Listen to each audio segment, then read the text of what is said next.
you all? Let me sort some stuff out here. Light's a bit bright. Anyway, hi. The joys of working from home. Welcome to our October webinar about time management hacks. Let me just see if I can adjust this light because it is just gone a little bit berserk. That's better. All right. Hey, everyone. Okay, I promise I'll stop faffing around because I tell you, when I see people get in to do webinars and then they yabber on for ages of waiting for people to join, drives me bonkers. So let's get into this good stuff. I've been asked recently a few different times about time management hacks, what I do to manage my time, how I manage to get the stuff done that I do, how I make it all fit. And so I wanted to share some information with you guys today that I'm going to cover. I'm going to touch on a bunch of different topics. I'm going to just touch on them briefly, and then if you want to ask me some more questions or extend the conversation, please feel free to reach out, comment in the post, whichever. Okay. So let's jump into it. Time management hacks. One of the biggest things, if you're watching today, so I'm looking down here because I've got my phone beside me so I can monitor any questions that are in the chat. So please, if you are here, say hello, tell me where you're coming from. Let me just swipe that so that's in the right spot. All right, time management hacks. The biggest single factor, in my opinion, in terms of managing your time comes down to knowing your personal priorities. Now, many people don't. And this is where I actually end up working with a lot of my clients, is in helping them to define exactly what it is that they want from their life, because out of that, you then will be able to filter where your personal priorities sit. Now, in the majority, most people, family is number one. Maybe it's about key relationships, whatever your family happens to look like for you. But when you talk to people about what's the most important thing in their world, most people will say their family. Having said that, most of us spend the majority of our life at work or working in some form or other. Now, is there a problem with that? Not necessarily. It depends on what you actually want as a human being and what it is that you're getting out of your work life. And that's where I think some of the problems come up is that if people feel like they are giving all their life to their work for the sake of raising the money to make the money to care for the family and not getting that trade-off and not actually creating the success that they want, because so many people will not take the time to define what you want as an individual, what success actually looks like for you. Once you've got those defined, how much time you spend at your work, how much money you generate from that in exchange for that time investment, it all becomes so much easier to manage and navigate because you are so clear on that end goal that you're looking for. So that's the number one thing, is knowing what your big picture looks like and so using that to then filter down to what you're doing in the immediate moment. Now, this also includes covering you when you run late, because if you know me and if you've seen me anywhere, you know that I perpetually run late. Now, do I like that? No. Is it something I'm working on? Yes. Am I better than I was at it? Yes. Do I still run late? Also yes.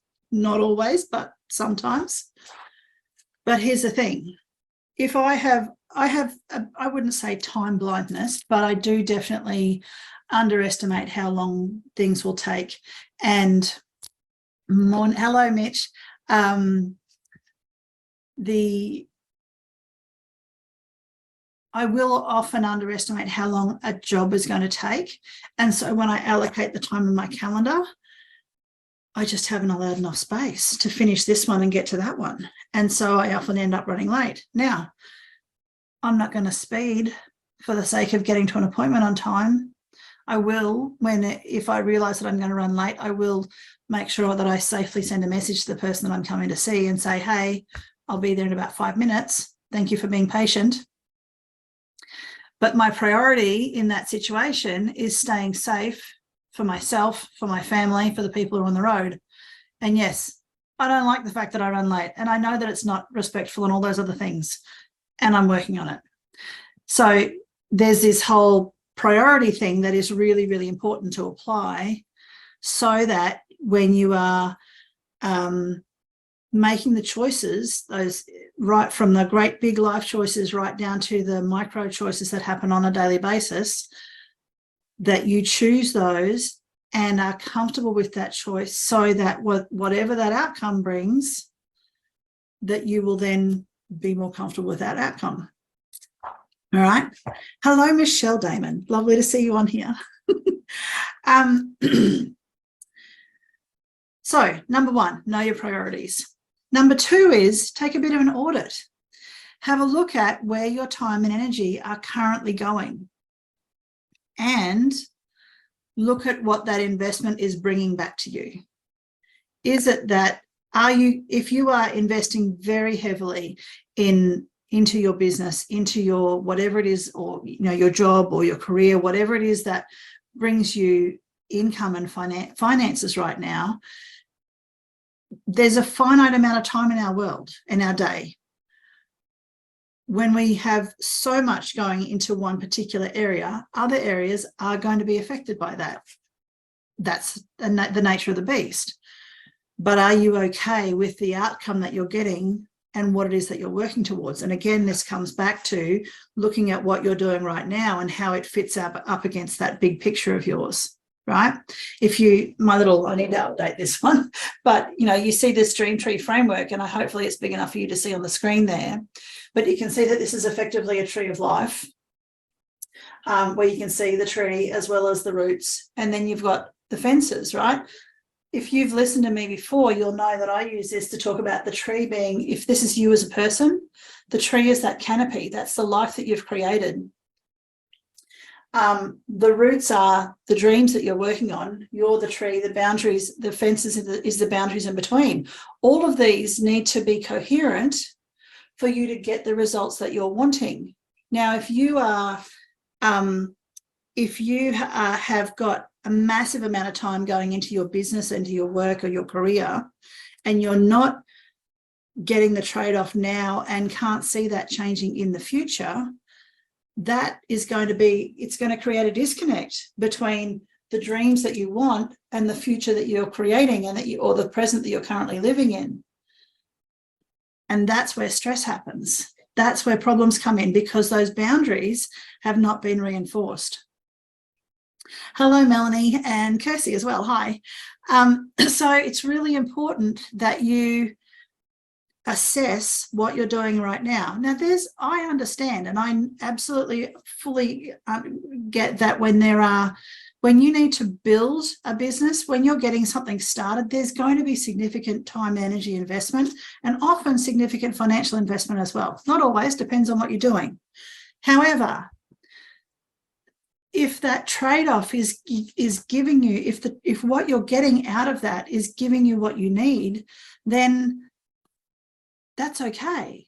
So, and also, the other thing I would suggest is keep those communication channels open with those people in your life who are really important to you, so that they understand what you're doing as well. They understand why you're choosing to sacrifice. They understand why, when they, ask you to go and do something fun with them in the afternoon, that you're saying, actually, I can't. I've got to get this stuff done.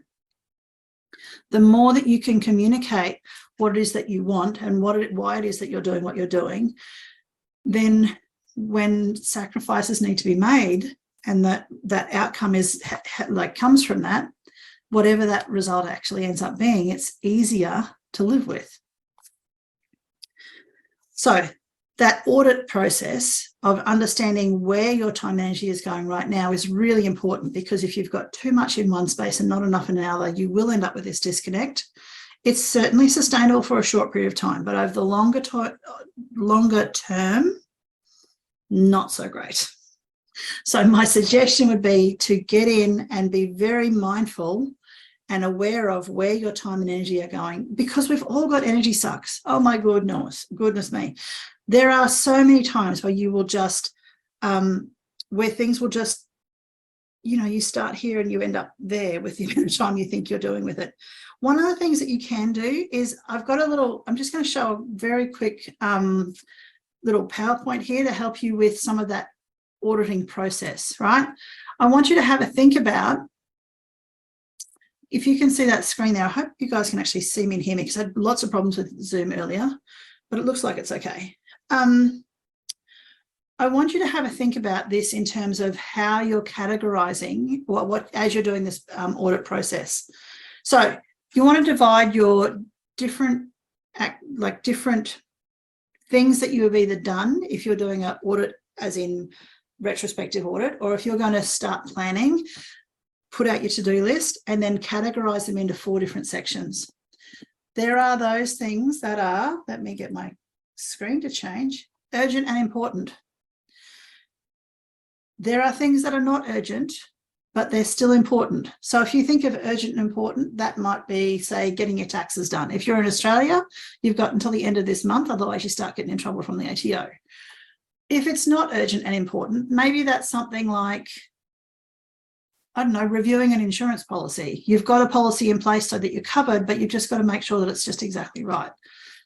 And exactly what's happening in your world will decide exactly how much more urgent that is. But it's always going to be important to make sure that those sorts of things are in place. The urgent but not important. Holy smokes, how many people do we see spending time faffing around doing things that are suddenly really essential, but they're actually not very important in the greater scheme of things? So common. And then we've got the not urgent and not important. This is the stuff that they're just time wasters, basically. If you think about in that urgent and important up in this top, what is that, left corner? Yes, I get my left and right mixed up. I think that's left. It's left for me. I hope it is for you too. Anyway, that one up there where the arrows just appeared, up in that corner, right, where it says urgent and important. This is the stress space. You know this work's got to be done. You know that there's a specific deadline. You know that it's really essential that you take care of this. And you've got limited time to do it. This is high stress space. Many of us live here, and it's not a nice place to live. However, this is where we are. If we can get into this, more of this patterning, get on top of those things that are urgent and important, and then get into the other, move into the space where we've caught up with everything, and then we are still doing the things that are important, still focusing our time and energy in those things that are the most essential for our world, but we don't have a hard deadline right up against us. In that space, this is where we can be the most productive and where we should be operating the most. This equals productivity without stress, and it's a really nice place to live. If you are in the urgent but not important, what you're really doing is procrastinating. Is that where you want to spend your life? I'll let you decide on that one. And not urgent and not important, this is trivia. This is really stuff that is just not actually needed. So when you're looking at the whole, what do I do with all of these things? I've got a to-do list that's 3 miles long, and I can categorize them into all these 4 different spaces. What you want to do, my suggestion is that you take the things that are urgent and important and get them done. Just do them so that they are off your list. You've probably been procrastinating in other stuff, which is why you've gotten to this space in the first place. However, right now, get in and do it. Just get it done. The not urgent, but still important things, these are the stuff that you should schedule. So the review with the financial planner, that's not on top of tax time. The consultation with the accountant to see what's happening with your finances, but looking at it, say, January, February, in preparation for the end of financial year at the end of June, as opposed to I'm going to book in on the 29th of June for a decision that needs to be made in this financial year. That's not okay. The urgent and not important stuff, that's the stuff that you delegate wherever possible. Find people to help you clear your to-do list. And the stuff that's not urgent and not important, get rid of it. It's trivia. It's already unimportant in your world. There's no need to hang on to it anymore. So this is how I like to prioritize stuff, and it's worked really, really well for me. Happy to share some more information about that if you would like it. But anyway, so that's a part of the auditing process, and the prioritizing and auditing sort of go hand in hand there. The third thing in terms of how to hack your time management, planning. Go back to those lists that you've started. Have a look at what's important, what's got to be, where things sit on the importance scale and where they sit on the urgent scale, and plan how you're going to spend your time, because we all know we can't change time. All we can do is use it.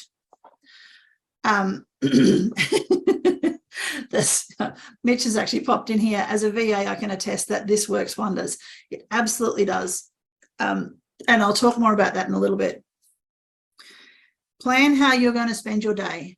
Now, I use a Google Calendar. There are a million different ways that you can do this, whether you're a paper-based calendar, whether you're whichever. It depends on how you live your life, where your priorities sit, so many other factors. For me, I chose to go to an electronic calendar. I do love physical planners. There's that process of getting stuff out of your head onto paper, brainstorming, crossing things off, all those little things that come into using a physical planner are things that I really, really love, and to the point where I actually designed my own planner.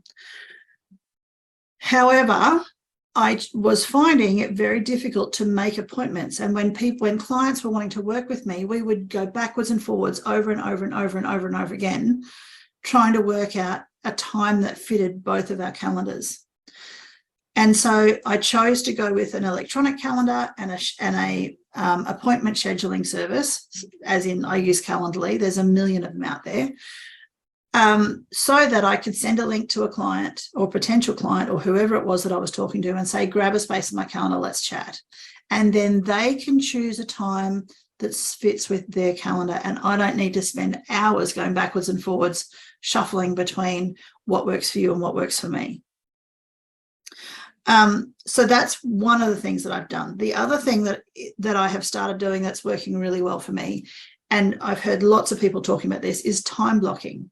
So as an example, just this morning, I have spent a little over 3 hours online with a beautiful friend of mine who's also my bookkeeper, because I'm in the stress space with my finances, and we need to get our taxes sorted out.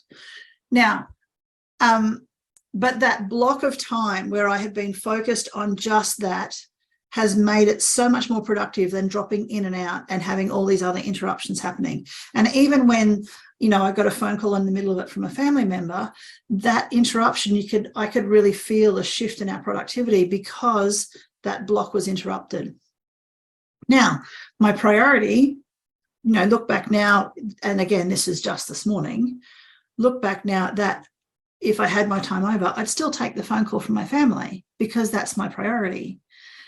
But I can also see that I chose to have that drop in productivity in that block of time because of the interruption. Being able to focus on one task, and whatever that task happens to be, enables our brain to get into a groove and stay there. And when you get into a groove and stay there, that productivity just improves.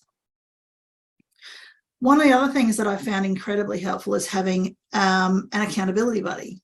Now, there's a few different people who help me with this in different spaces, but one who is particularly great with this is the lovely Mitch, who's commented on here already. Now, most of you know that Mitch has worked with me for over 3 years now as a VA. And I literally found an email of something that I had forgotten to follow up earlier when I was working with the bookkeeper. Emailed it off to Mitch and went, can you remind me about this in a couple of weeks, please? Because I need a bit of space to finish this stress stuff so that we can then follow up on this other project that had been put down and forgotten. So the whole accountability stuff is really great for people. When you say that you want to do something, it's very easy, so easy to convince ourselves that, oh no, that's not so important. That's okay. I don't really want to, build my business. I don't, you know, when it becomes a bit of a challenge, it's very easy to convince ourselves that we don't want it in the moment. But if we know that at some point we've got to go and be accountable to somebody else for what we've done, that accountability makes all the difference in the world in terms of how much we will stick to our word. And so if you really want to make your planning work and help yourself to hack your time management and hack your productivity, find an accountability buddy. Something that will, maybe it's an app for you. I don't know. I find app reminders just, I pay no attention to them. I set them up, I can ignore them. But if I've got a person who's going to check in with me as an accountability buddy, holy smokes, you know that I'll get that work done. It's like the sky's got to be falling in for me to not do something if I've got someone that I need to actually be accountable to. And so I guess it's one of those things that you think about who you are as a person. What it is that is going to help motivate you to create what it is that you want. And if an accountability buddy is ideal, then find someone, because you can pretty much guarantee that there's someone in your circle who's not being as productive as they like, not getting the results that they like, and would just like a little bit of encouragement backwards and forwards. Just one moment. I've got an interruption from my family member. Love them, but right now is not the time. Number 4, key example, control your environment. Sorry. When I'm doing presentations like this, and so I work from home, have done ever since I've had my business. But when I am in a space like this where I am wanting to present, and I want a space that is not, that is a controlled environment, I close the door. And my teenager has just come on up and opened the door mid-conversation. So controlling the environment so that you can stay on track, stay in that thought process, maximize what you've got, makes all the difference in the world. Some of the other things that I do to help control my environment, because I am definitely prone to the whole squirrel brain stuff, I use sound. So sometimes that's background music, sometimes that's things like alpha waves, sometimes it's, you know, actual like songs with lyrics and things, depends on the mood and what I'm doing and where I am. But being aware, sometimes I prefer to work in silence, right? Earlier this morning when I was on the phone, on the call with Christine, the bookkeeper, Christine, my friend who's working with me as a bookkeeper, I should say, that's not very,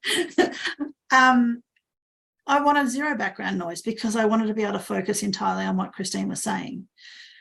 But if I'm here in the office by myself and I'm trying to get a project done and my brain's just wandering everywhere, then I'll put on the alpha waves, or I'll put on some other music in the background that's kind of easy to ignore, but still just enough to hold my attention here instead of allowing it to wander everywhere. I've also found some really good essential oils that help me. So I have a mix here that's a focus blend. That's a combination of 3 different oils, and I can't actually remember the names of all 3 of them. There's sandalwood and something else. And if you would like the recipe, let me know. But I buy the oils and I mix them up into little rollers, or have that oil mixture running in an oil burner. Not all the time, not an oil burner, a vaporizer. I don't use them all the time because I find in my case, if I use them all the time, it sort of seems to be less effective.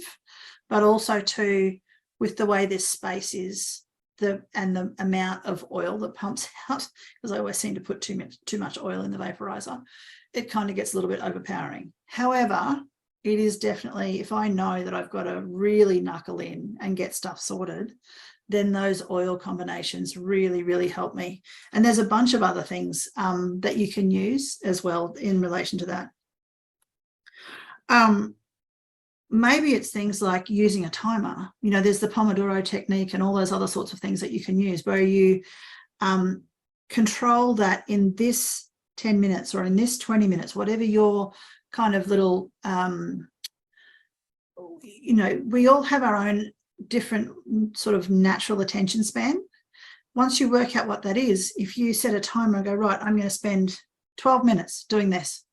I don't know whether 12 minutes is your time or not, but set that timer. And again, controlling that environment in that 12 minutes, all you're going to do is this one thing and then take a break.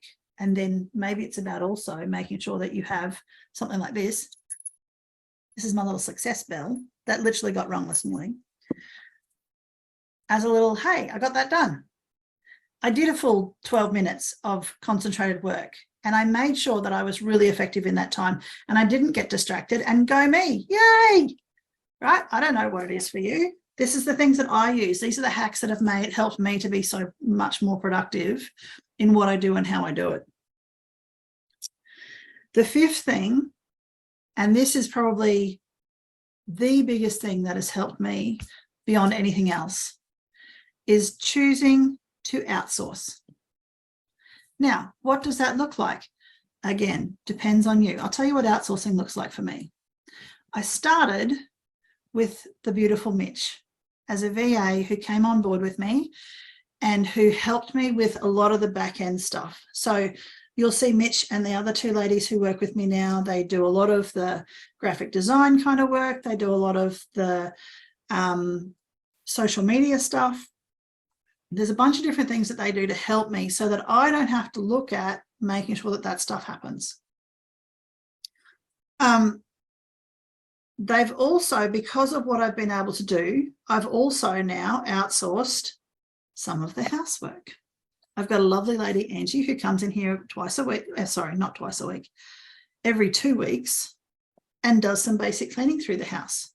Because A, I've always hated cleaning. And the more I can outsource that, the better. But B, I live with a fair bit of vertigo, and this scrubbing backwards and forwards on showers and things is one of the best things for stirring up that whole feeling of unsteadiness. And C, Angie happens to be a single mum who is working on building a business so that she can support her kids. And so she works during school hours so that she can be available for her children when they finish school. So I'm able to help her by paying her money and giving her the capacity to do that when she's working with me. And she saves my sanity. Like, how is that not a win-win? Similar with the VAs, similar with the guy that we have who we live on a 5-acre space. My husband works away Monday to Friday. We both have like chronic health stuff going on. And so we have this lovely man who comes in here and does some of the heavy lifting around our yard, like whippersnipping and brush cutting and all that sort of stuff. So, you know, we pay for that to be done so that we don't need to do it, but our place still stays fairly tidy. That outsourcing saves me so much. With the work we're having done, if you've seen anything on my social media, we've got landscaping and stuff being done here as well. I can't do that anymore. Now, I used to be able to build fences and all sorts of stuff. I don't have the physical capacity to do that anymore. And I have never had the skill set to do the kind of work that these men have been able to do for us. So for us to be able to have them come in, they do the work. It looks amazing. It's nearly finished. And man, I'm going to be so glad when it is. It's been a heck of a journey. But it's a win-win again. We've got stuff that looks better than anything I could create now. It's helping these men to achieve their own goals. And it's giving us the life that we want. That outsourcing, selectively outsourcing. I'm not saying get rid of everything. And you're certainly not saying, I mean, if you can and you want to, go right ahead. But be specific about it. Outsourcing doesn't need to be excessive for it to be effective.